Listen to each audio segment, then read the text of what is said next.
Ayub bag صاحب، رضا الحق صاحب جو ہے وہ ہمیں غیروں کی سازشوں کا ایک اوور ویو دے رہے تھے، پوری ڈیٹیل ہمیں بتا رہے تھے.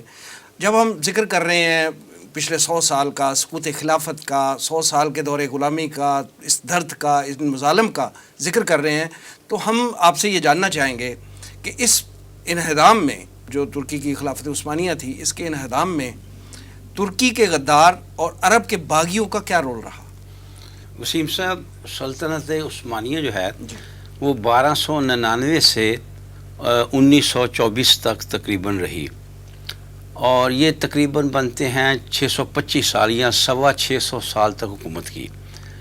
میں سمجھتا ہوں کہ آخری نصف صدی یا پون صدی کو بیچ میں سے آخری کو نکال دیجئے تو اس سے پہلے سلطنت عثمانیہ کا مرکز بہت محفوظ تھا.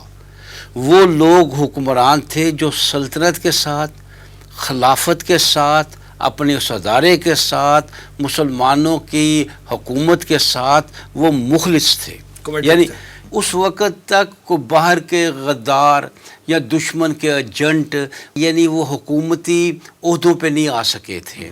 ہوا یہ اصل میں کہ آخر میں آ کر جو آخری جو آپ سمجھ لیجئے 75 سال، پون صدی یا صدی کر لیجئے، اس میں مرکز کمزور ہوا، اور اس کی کمزوری کی وجہ یہ بنی کہ بہت سے ایسے لوگ جو اس نظام سے، جو مسلمانوں سے، جو خلافت سے مخلص نہیں تھے، وہ حکومت کے اندر دار آئے، وہ اس نظام کے اندر دار آئے، اور انہوں نے بڑے ایسے عہدے سنبھال لیے جو کلیدی عہدے تھے.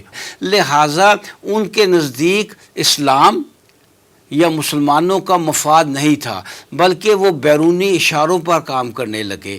اور یہ تھے جنہیں آپ نے ترک غدار کہا ہے. انہوں نے آ کر ایسے ایسے کام کروائے حکمرانوں سے اور خود کیے، جس سے خود یعنی اپنے ہی نظام کے خلاف کی اسی میں دراریں آ گئی، وہی کمزور ہو گیا.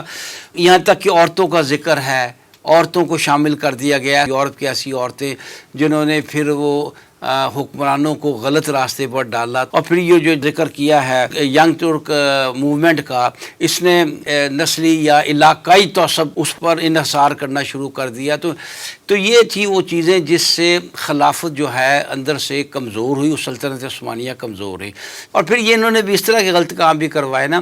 بعض لوگوں کے ہم تاریخ میں دیکھتے ہیں کہ جان بوجھ کر اچھی صورتحال جا رہی ہے جنگ میں اور ہتھیار ڈال دی. مصر میں ایسا ہوا، اور اسی طرح ایسے محاذ کھول دیے جنہیں کھولنے کی ضرورت ہی نہ تھی. یعنی یہ سب کچھ وہ اندر رہتے ہوئے سلطنت عثمانیہ کا حصہ اپنے آپ کو ظاہر کرتے ہوئے ایسے کام کر رہے تھے جو غیروں کو اور دوسروں کو فائدہ پہنچائے. عرب باغیوں کا کیا رول تھا؟ عرب باغیوں کا جہاں تک تعلق، دیکھیے اس میں سب سے زیادہ کام کیا ہے لارنس آف عربیہ نے اور ہمفرے نے. انہوں نے یہ عرب باغیوں کی پشت پناہی انہوں نے کی، اور انہوں نے اصل میں عرب نیشنلزم کو ابھارا. تم عرب ہو، اسلام کی جنم بھومی ہے، اسلام پر تمہارا حق ہے. یہ عصبیت جو ہے نا انہوں نے ابھاری. ٹرک تم پر حکومت کر رہے ہیں. علاقائی اور نسلی تعصب کو جو ہے نا انہوں نے ابھارا، اور اس کا نتیجہ یہ نکلا. پھر آپ دیکھتے ہیں کہ وہ شریف مکہ سامنے آئے، آل سعود سامنے آئے، اور انہوں نے وہ کام کیے جو برطانوی حکومت نے ان سے کروائے. اور اس معاملے میں برطانیہ نے نہ صرف اسلحہ دیا بلکہ ان کی تربیت بھی کی اور باقاعدہ محاذ کھولا اور سلطنت عثمانیہ کے خلاف. تو یہ ساری ادھر تھے ٹرک غدار، ساتھ ہے عرب باغی، تو سلطنت عثمانیہ اس کا مقابلہ نہ کر سکی.